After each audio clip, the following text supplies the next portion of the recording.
Hello, everyone, and welcome to the True Blue Crime Podcast. My name is Dan, and as always, I will be a host for this episode. And this is part one of a two-part series. This episode will include crimes committed against children, so listener discretion is advised. Before we get into the episode, let's cover the business side of things. If you'd like to get updates about what the podcast is up to, please like and follow the True Blue Crime Productions Facebook page. More information can be found at the show's website at truebluecrimeproductions.com. And if you'd like to email me directly, my email is truebluecrimeproductions@gmail.com. You can also find me on X and Instagram at true_blue_crime. If you can, please support the show via Patreon or PayPal. Links to make donations are on the website at truebluecrimeproductions.com. Any donation level helps, and it'll help ensure I can keep making free episodes of the podcast and expand the podcast in the future. Any donations will receive a shout out in a future podcast, a thank you message from the host, and some cool True Blue Crime merch. For no cost whatsoever, please rate and review the show on whatever platform you're listening to it on. Thanks so much. Without any further ado, let's dive into this episode of True Blue Crime. The native peoples of the area known as Yosemite National Park lived within its splendor for thousands of years. Known as the Awanachee, their name in their language means dwellers. However, due to their prowess as fierce warriors, they were called Yosemite, or those who kill, by neighboring tribes who feared their legendary fighting abilities. Despite being fierce warriors, they strove for peace and traded with all their native neighbors and strived to live in harmony with nature and others. The overall number of Native Americans in the area was around 300,000, and then gold was discovered in the Sierra Nevada mountains.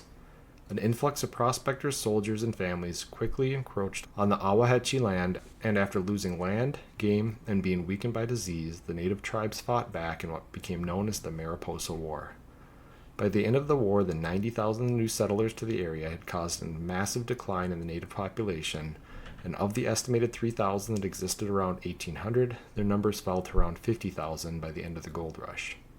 When an American Army officer first saw Yosemite Valley, he fell in love with the beauty. He asked what the native word for those who lived in the area was, and he told they were called the Yosemite. This was common for white settlers to ask about other tribes and be given tribal nicknames, sometimes even derogatory ones. Instead of asking the tribe what they called themselves, the settlers would go off the nickname from a rival tribe instead. After the gold rush, settlers to the area started to visit Yosemite for its natural beauty, and people started to recognize it needed to be protected. In 1864, despite the country being in the midst of a bloody civil war, money was set aside by Congress as a grant to purchase and protect the land of Yosemite. While it didn't designate it a national park at the time, the process paved the way for Yellowstone's similar fate and eventually Yellowstone's status as the first national park. Yosemite was given to the state of California as a state park. 26 years after money was set aside to preserve Yosemite, it had taken some time to buy out and remove the settlers who had set up homes and ranches in the park, and all that remained was a licensed store. Despite being procured with federal funds, California refused to give up the land while President Teddy Roosevelt spent 3 days in the park in 1903. He convinced Congress to force California to give up the land in 1906, and after 42 long years, Yosemite was officially a national park. The National Park Service committed many atrocities against the remaining Awanachee people and eventually drove them out of the park in the 1960s. In just over 100 years, the proud people had lost their beautiful valley, and while that allows millions of people to enjoy the park each year, that enjoyment came at a great cost. In 1999, the decapitated body of a 26-year-old naturalist would bring another dark story to the fabled park. But our story begins 26 years earlier with the abduction of a 7-year-old boy in a city 70 miles from Yosemite. This is the tale of two brothers. Merced, California was a somewhat quiet town of just over 20,000 people in 1972. Located along a string of towns between Sacramento and Fresno, it is the largest town outside the entrance to Yosemite National Park. While Northern California was experiencing its fair share of serial killer terror in the early 1970s, the smaller towns away from the coast were considered relatively safe and seemed to escape most of the carnage of the larger cities. It's possible the lower populations made for less targets and less people to hide amongst, and therefore the killers tended to hunt in San Francisco, Los Angeles, and along the busier interstate highways. But escaping crime altogether is impossible, and the worst crimes can also hit smaller towns. On the afternoon of December 4th, 1972, 7-year-old Stephen Stainer was walking home from school when he was approached by a man named Erwin Murphy. Erwin was passing out religious pamphlets to children and had done so at the request of his acquaintance Kenneth Parnell.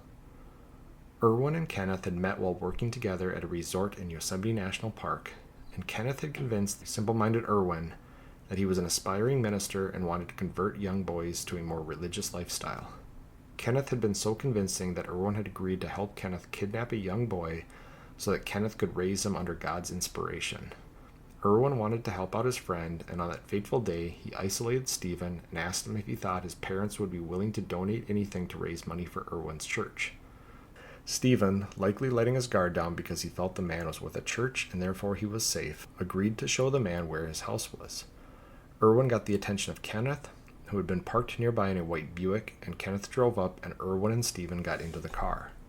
It didn't take long for Stephen to realize they were driving the wrong way, and eventually Kenneth drove the scared and confused boy to an isolated cabin in a nearby valley. Unbeknownst to Stephen or the men, the cabin was only a quarter-mile from Stephen's grandfather's house. Kenneth told Stephen that his family had asked Erwin and Kenneth to bring him to the cabin because they couldn't afford to raise him anymore.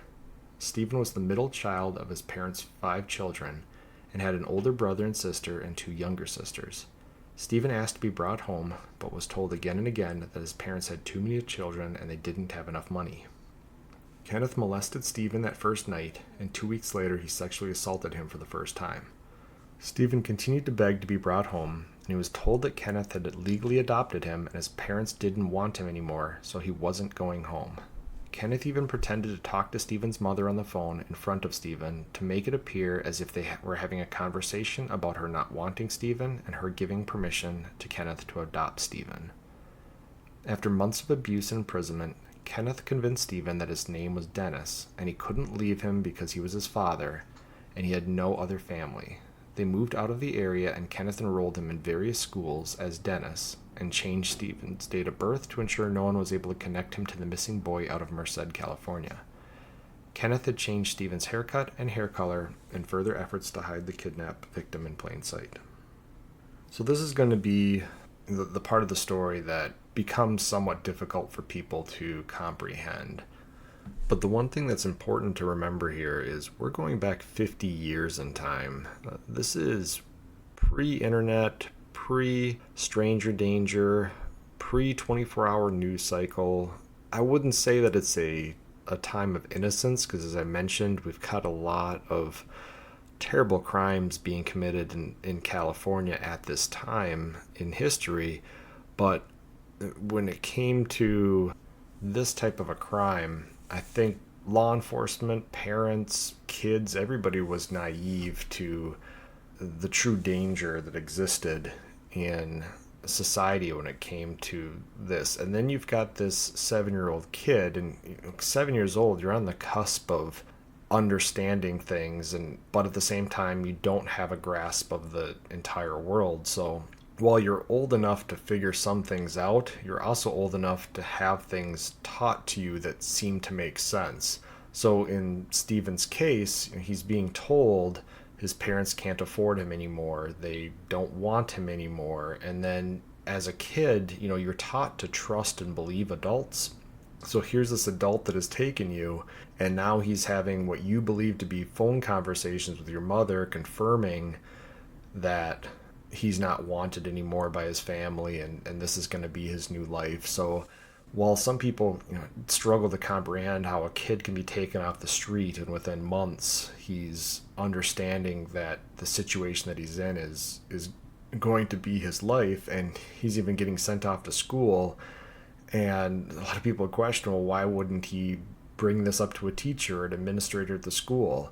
Well, one, what's happening to him in this home is obviously terrible, and he's going to feel whether it be embarrassment, guilt, shame, anything like that. So he's not likely going to speak to teachers about what's happening to him. And secondly, he has to fear that what Kenneth is telling him is true. And so what is the end game if he tells teachers he was kidnapped and taken by this man, and then they turn around and find out, no, in fact, he's supposed to be with this guy? Stephen has to fear what the repercussions are. So as almost unbelievable as it could be that that somebody could kidnap somebody and within months have them brainwashed and able to send them off to school where they're not raising the alarm. Again, I think it's part of it is the time period, and I think part of it is the age of Stephen when he was abducted. With Stephen's transition to Dennis complete, Kenneth let the boy drink alcohol, smoke cigarettes, and come and go from the house whenever he wanted. And when Stephen wanted a puppy, Kenneth bought him one to create another level of dependence, as he figured Stephen wouldn't leave or act out if he had to fear losing his dog. And Kenneth did not have a formal education, so he worked minimum wage dead-end jobs. He was born on September 26, 1931 in Texas during the heart of the Dust Bowl and the Great Depression. His father left the family when he was 6, and he, his mother, and his mother's 3 children from a different marriage moved to California where his mother operated a boarding lodge. It was at the boarding lodge that it is reported that Kenneth was sexually abused at age 13 by male boarders that would stay at the residence. When he was 20 years old, he was arrested for abducting a young boy after posing as a police officer using a badge he had purchased at the surplus store. The boy was sexually assaulted by Kenneth, and he would receive 4 years in prison after being convicted of his crimes. 6 years after getting out of prison, Kenneth was arrested for armed robbery in Utah and spent 6 more years in prison. And it was not long after he was released from prison the second time that he concocted the plan to abduct a young boy to keep as his slave. Kenneth treated Stephen with a common cycle of abuse, often beating him and or sexually assaulting him, and then trying to spoil him out of remorse and to ensure he didn't run away. This pattern and the fear of not having a family that wanted him prevented him from trying to get away from his situation. As the years passed, Stephen's family and law enforcement continued to look for the boy that disappeared into thin air off the streets of Merced. Stephen's parents even refused to get rid of the 1972 Christmas presents they had purchased for Stephen, and those gifts sat unopened for years. Stephen's father, Dell, stated that he had always felt that Stephen was alive, and he looked for his son's face in any crowd of people he saw. As I mentioned, in an age well before personal computers, let alone the internet, police departments resorted to mailing missing children bulletins to local schools. While several schools did receive Stephen's missing child bulletin, sadly the schools he attended did not. And at this point, Kenneth had moved Stephen pretty far away. They were in a different part of California, because I don't think Kenneth feared Stephen leaving the home and going and telling police or the teachers what was going on. But I have to imagine there was some level of fear that at some point somebody might identify Stephen. Even with the changes that were made to his appearance, he still, it seems to be there's just letting him wander, letting him go to school, letting him do all this kind of stuff. There was such an inherent risk with somebody seeing him, and somehow that managed to not happen for 7 long years. And those years went by as Stephen endured sexual abuse and psychological torture at the hands of Kenneth. Eventually, Stephen hit puberty, and his transition from a boy to a young man made him less attractive to Kenneth. While this meant Stephen was subjected to less sexual assaults, it created a whole new nightmare as Kenneth wanted Stephen to help him abduct a new young boy. Kenneth tried to employ a similar strategy with Stephen as he had with Irwin, but Stephen purposely sabotaged every attempt because he did not want to be part of destroying a young boy's life. He knew what would happen to any young boy who ended up with Kenneth. And so this is actually something Stephen would say later, that he was purposely sabotaging these attempts. And while it never said that Kenneth caught on to this, it said that Kenneth eventually got frustrated and told Stephen that he was worthless or something along those lines. I have to imagine to a certain degree Kenneth understood that Stephen wasn't going to be a willing participant in this, but I give Stephen a lot of credit for taking a risk, because he had to at some point too know that nobody really knows that he's still alive. Yes, even if his parents didn't quote unquote want him and had Kenneth take him, he didn't really exist as Stephen Stainer anymore. He was this new person. So if Kenneth wanted to, he could have killed Stephen and nobody would have known to be looking for him to a certain degree. He could have just claimed that they moved and changed schools again, because they did change schools often. So, Stephen was taking quite a risk by sabotaging this attempt, but we're going to give Stephen a lot of credit here and in the future for the action that he's taken to try to protect others. When it became apparent to Kenneth that his plan to use Stephen wasn't going to work, he came up with a new plan and approached a teenage friend of Stephen named Randall Poorman, a 14-year-old boy, and Kenneth wanted him to help him abduct a young boy. Kenneth promised Randall booze, marijuana, and $50, which is roughly $200 today, if he would help him lure a small boy into his car. On February 14, 1980, Kenneth and Randall located 5-year-old Timmy White walking in Ukiah, California. The man and teenager tried to lure the boy into the car, pretending they needed help, but Timmy got scared and started running away. Randall gave chase and caught up to the boy as the boy ran into a chain-link fence. Randall pried the boy's fingers from the fence and carried him to Kenneth's car and held him as they drove back to Kenneth's place. Timmy's parents called the police when they realized their son hadn't made it home. No one had witnessed the abduction, so once again, a young boy had disappeared into thin air. Kenneth wasted no time cutting Timmy's hair and dyeing it, and he started telling Timmy the same thing Stephen had heard 7 years earlier. The difference was this time Stephen knew Kenneth was lying. He was aware of Kenneth's plans to abduct a young boy, and it had nothing to do with the boy's parents not being able to afford him. Stephen, listening to the same lies that had filled his head when he was 7 years old, knew what type of terrible future lay ahead for 5-year-old Timmy. And 2 weeks into Timmy's captivity, Stephen made a choice. He decided he was going to help Timmy escape and get back to his parents. While many would believe that Stephen was also choosing to escape, he would later admit he really didn't think about it as an escape for him, and he didn't realize the end result could be his freedom. With Kenneth gone at work, Stephen took Timmy outside the small cabin they were staying in, and the two of them hitchhiked 40 miles in the dark of night to get Timmy back to his parents in Ukiah.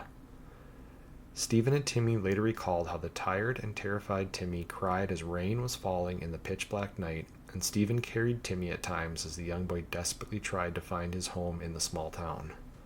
They were able to find Timmy's babysitter's house, but no one was home, and eventually Stephen used a phone book to look up the address for the police station, and he held Timmy's hand as they walked towards the police station. As a testament to the truth that the escape was all about Timmy, Stephen told Timmy when they got to the police station that Timmy should walk inside and tell the police officers who he was and they would take care of him. Stephen had not planned on escaping, and it was only because Timmy came back crying to Stephen that a police officer noticed the two boys outside the station at midnight and approached them and asked what was going on. So this is what I'm talking about in the fact that it really didn't appear that this escape had anything to do with Stephen's desire to get out of his situation. Now, I'm not saying that he didn't want to, whether it's the Stockholm Syndrome or he had just convinced himself after 7, almost 8 years that what he had been told by Kenneth was true, that his family didn't want him, and so him escaping would merely just be running away at that point. He really technically didn't have a place to go, and here he is outside of a police station with Timmy, telling Timmy to go in and talk to a police officer, and Stephen had planned on going back to this cabin, back to Kenneth's place. And that's more frightening than anything, is the fact that Stephen felt his situation was so hopeless that he was going to help Timmy out but then return, and who knows what would have happened to him if Kenneth came back and found that Stephen had helped Timmy escape.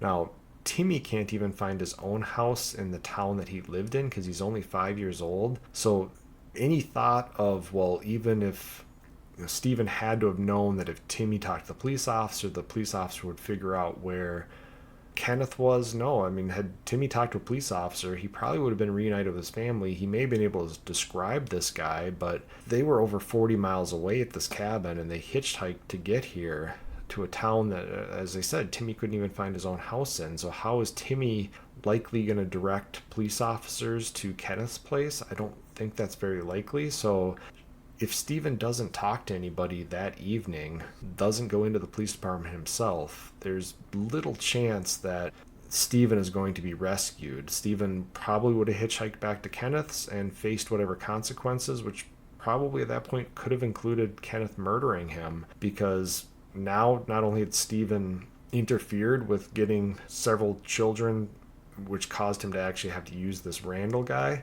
But now he would have been instrumental in taking away the one child that he had made such an effort to get. So it's very likely, had Timmy walked into that police station that night and Stephen turned around and hitchhiked back, that Stephen likely would have been murdered by Kenneth, and nobody would have known to this day whatever happened to Stephen Stainer.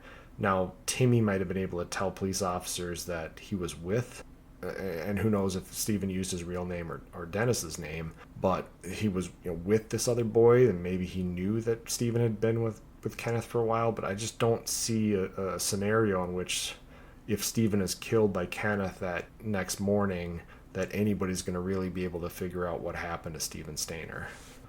And while the police officer recognized Timmy as the boy abducted 2 weeks earlier, Stephen couldn't quite come up with the right story about how he came to walk Timmy to the police station. The officer had a strong feeling there was more to the 14-year-old boy that had rescued Timmy, and he had Stephen come into the police station with him.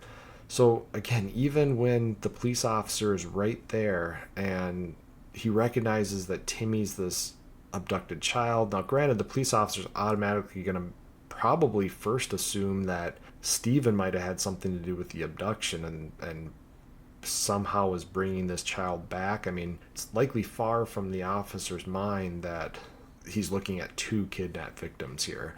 But Stephen had never planned on speaking to the police, so he didn't have a story concocted in his mind about how he would suddenly have come in contact with Timmy and known that Timmy was missing, that he had been abducted, and getting him back to the police station. So this caught Stephen off guard, and it was there that Stephen, who had gone by Dennis for 7 years, told the police officer that his name was Stephen and he believed his last name was Stainer. He told the officers about being abducted by Kenneth and Irwin 7 years prior in Merced, and how he'd been held captive for 7 years. On March 2nd, the morning after the boys' escape, Kenneth Parnell was arrested for the kidnapping of both boys. Irwin Murphy was also located and arrested for his part in abducting Stephen, and 14-year-old Randall Poorman was also arrested for his part in abducting Timmy. Randall Poorman was adjudicated delinquent, as he was tried as a juvenile, so there was not going to be an adult conviction, and he was sentenced to serve time in a juvenile facility for his crime. He would later apologize to Timmy when they were both adults, and Timmy accepted his apology. Irwin Murphy claimed to the courts that he knew nothing of the sexual nature of the abduction and believed Kenneth was truly a religious man who was trying to help the boy. Stephen would later state that Irwin was always kind to him, and Stephen genuinely believed that Irwin was unaware of the true heinous intent of the abduction. Despite his claims of ignorance, Irwin was sentenced to 5 years in prison and served 2 of them before being released. Kenneth went on trial in 1981 and was convicted of both kidnappings. Due to extremely lenient laws at the time, Kenneth received 2 7-year sentences for the kidnappings, but under the law, they were to be served concurrently, meaning at the same time. So Kenneth would actually only serve 5 years for kidnapping 2 boys, including 1 victim that he sexually abused for 7 years. The lenient sentence enraged the public and led to the passage of stricter sentencing laws in the state of California. Outrageously, Kenneth was never charged with any of the sexual assaults for 2 reasons. First, the prosecutors in Merced County, who were in charge of the abduction conviction, could not bring charges for any of the sexual assaults in their county because they occurred 7 years prior and they were outside the current statute of limitations. This was the late 1970s California, and prosecutors in the Golden State Killer investigation ran into the same issue. So if you remember, if you've listened to my coverage on the Golden State Killer, it was one of the most frustrating aspects of that case is pre-DNA, there was a really short statute of limitations on sexual assault. And this was done, I guess, for a couple of reasons. I mean, I guess statute of limitations was a way for departments, prosecutors, however you want to look at it, to get old cases kind of shoved aside. Basically, if they hadn't been solved in a certain amount of time, they probably weren't going to be solved. And pre-DNA, the likelihood that you would get a sexual assault conviction, which a lot of the times in those days were a he said, she said situation, the idea that you're going to convince a jury years down the road of something that's going to be basically just testimony between 2 people was not I guess, something that they were willing to deal with. And so they had these really short statute of limitations for sexual assault cases. Now, thankfully, today we don't have that when it comes to persons crimes, thanks to DNA, the fact that we can identify a sexual assault suspect decades after they commit their crime. We have much better laws now, but basically, Merced County, I think they would have charged out the sexual assaults, but Kenneth moved Stephen out of Merced County pretty early on. So while there were sexual assaults that occurred while they were in that county, they were outside of those statute of limitations. And then some of the sexual assaults had obviously occurred within these statute of limitations, but they occurred outside Merced County and fell under the jurisdiction of Mendocino County, where Timmy had been abducted. But prosecutors there claimed they didn't want to put Stephen through the tribulations that would come with being the child victim of sexual assault and opted to not charge Kenneth with any sex crimes against either boy. So while I see, I guess, what the prosecutors were trying to do here, having Stephen's terrible victimization be put out there for the entire world to see in this trial, and then to have him potentially relive it and testify to these sexual assaults, because again, it's going to come down to, at this point, mostly testimony evidence. I can see where they're coming from, that they didn't want to charge him, but at the same time, them knowing that if he doesn't get charged, he's only going to spend roughly 6 years in prison, unless there was some agreement on Stephen's part or Stephen's family's part to not go after him for the sexual assault charges. I just can't fathom the idea that somebody could do what Kenneth did and serve so little time. And Kenneth's lenient sentence meant he was released from prison in 1986, just 6 years after the brave escape of Stephen and Timmy.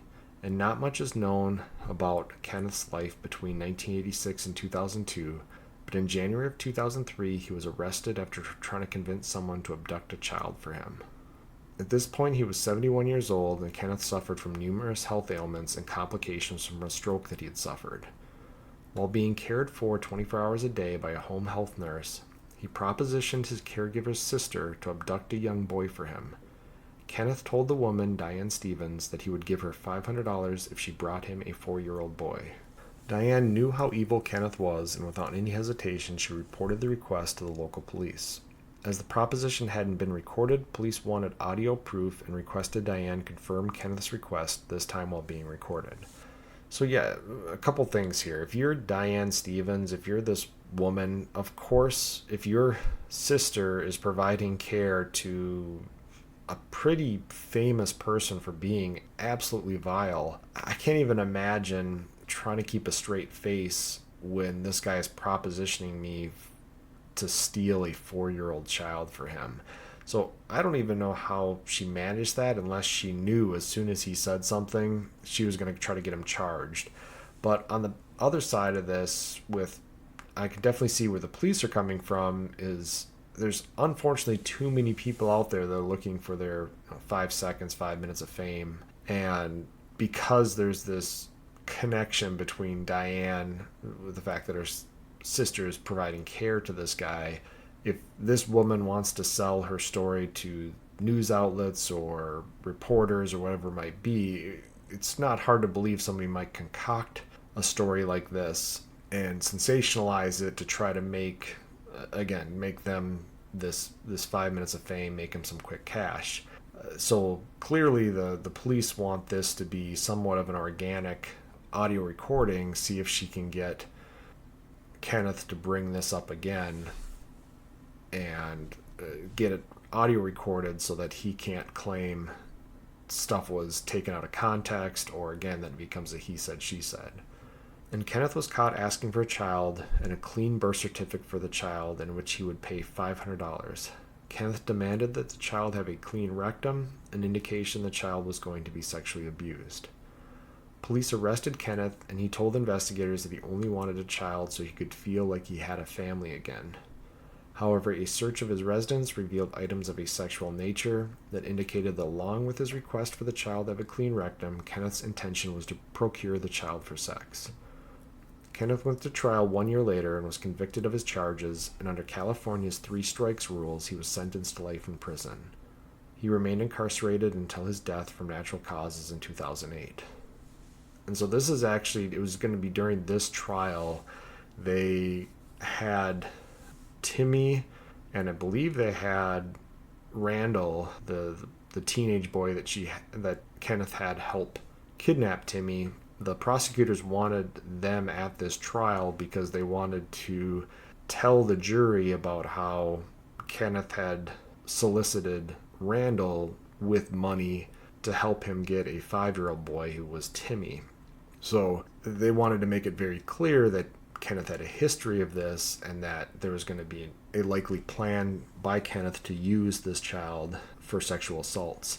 And the way I read it in the one article is that Randall didn't know that Timmy was going to be there. And so, and this was the first time they had seen each other, at least this is what this article said, since either Randall's trial or one of the previous trials, I can't remember. And Randall kind of freaked out because here's the adult version of this 5-year-old boy that he helped kidnap so that Kenneth would have this, not to be too morbid, but have this young boy for sex.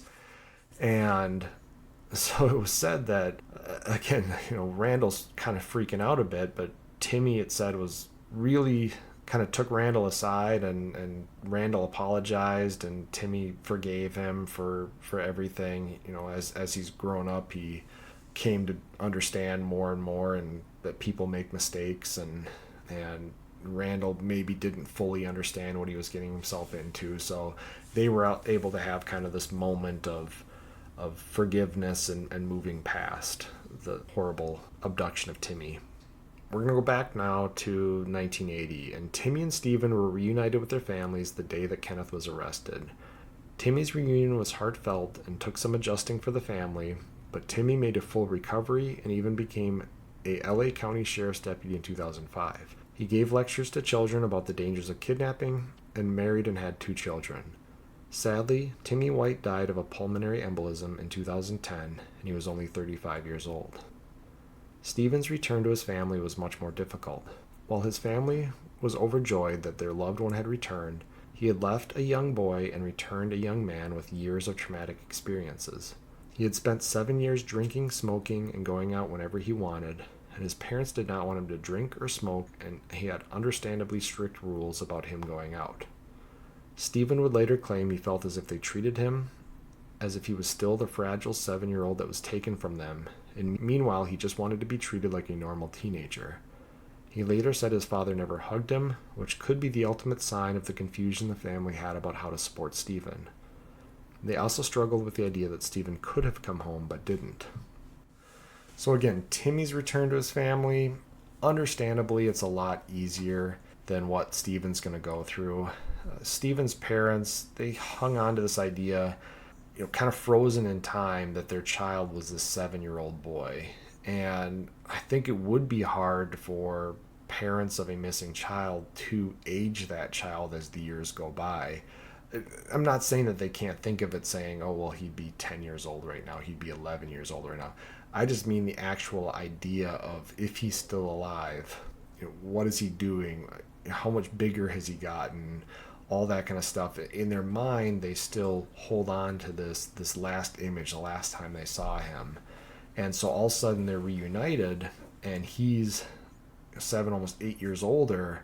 So they're going to treat him like this fragile 7-year-old that got abducted and taken from them once. And meanwhile, he's survived terrible things. He's gotten used to this life of smoking and drinking, doing whatever the heck he wanted. So he goes from one situation where you would argue he's obviously not free because he's taken captive and terrible things are done to him. But then when he gets, quote unquote, freed from that, he's now into a situation where he can't do what he wants, and he's got strict rules. And so he almost gives up, one, albeit much more terrible situation for another situation which isn't ideal for everything that he went through. And again, I mentioned this is 1980. I don't think we have as good of a grasp on the psychology of traumatic events, of things like PTSD, counseling, support groups, all that kind of stuff. The fact that his father never hugged him, was it that his father was afraid that a grown man hugging him would bring back these terrible feelings of what happened to him from Kenneth, but at the same time Stephen just wanted a hug from his dad, so communication isn't there. And then again, now the family's finding out that Stephen wasn't locked away in some basement or in some shed or some dungeon for the last 7 years. He was going to school, and he was staying home alone. He eventually was able to escape, and he didn't even really try to escape for himself. And the family has to think, all the times that we wished and prayed and hoped and cried and all this kind of stuff, just wanting our boy to come back, he was out there the whole time, not even trying to get back to us. So a lot of different emotional dynamics going on when Stephen comes back to his family. And his struggles weren't limited to his family life.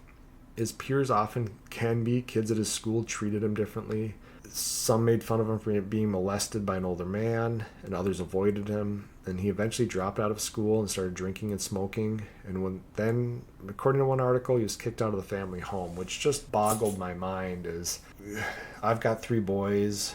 I can't imagine any of them going through this, but I can't imagine any of them going through this, then coming back to my life later and then me kicking them out. So I don't know if that's exactly how it was, and being kicked out of the family home, maybe he was 18 and he just wanted to go. So I won't put too much weight into it, but it obviously, people picture the reunification of somebody into a family, and it just being all happiness and holidays and family dinners and all that kind of stuff, and this was a real struggle, unfortunately, for Stephen. But eventually Stephen would meet a woman named Jody. When Stephen turned 20 in 1985, the pair married and welcomed 2 children. 4 years into the marriage, his wife said Stephen still had his struggles, but he was doing better and seemed to be on a good track. Stephen, like Timmy would later do, liked to talk to children about the dangers of strangers and how to stay safe. Just like when he saved Timmy, he felt purpose in protecting others. He also assisted with a movie about his ordeal that aired on TV in 1989 called I Know My First Name is Stephen. Tragically, Stephen's life would also be cut short when he was killed in a hit-and-run accident while riding his motorcycle home from work in September of 1989. He was only 24 years old. While the story of Stephen Stainer gave a lot of other parents of missing children a certain level of hope, and there are many other cases of long-term abductions with the children surviving and returning home, this story has another tragic angle. Less than 10 years after Stephen Stainer's tragic death, a series of murders in and around Yosemite Park was going to add another dark chapter to the story. In part 2, we will cover the murder of 4 known victims and 5 possible victims of someone very close to Stephen. So, we'll follow up with part 2 tomorrow. Thank you guys for listening. Stay tuned for future episodes, and feel free to write me at truebluecrimeproductions@gmail.com. You can also find me at True Blue Crime Productions on Facebook, and support me via Patreon at True Blue Crime Productions. So that's it for today, guys. Thanks for listening. Talk to you later. Goodbye.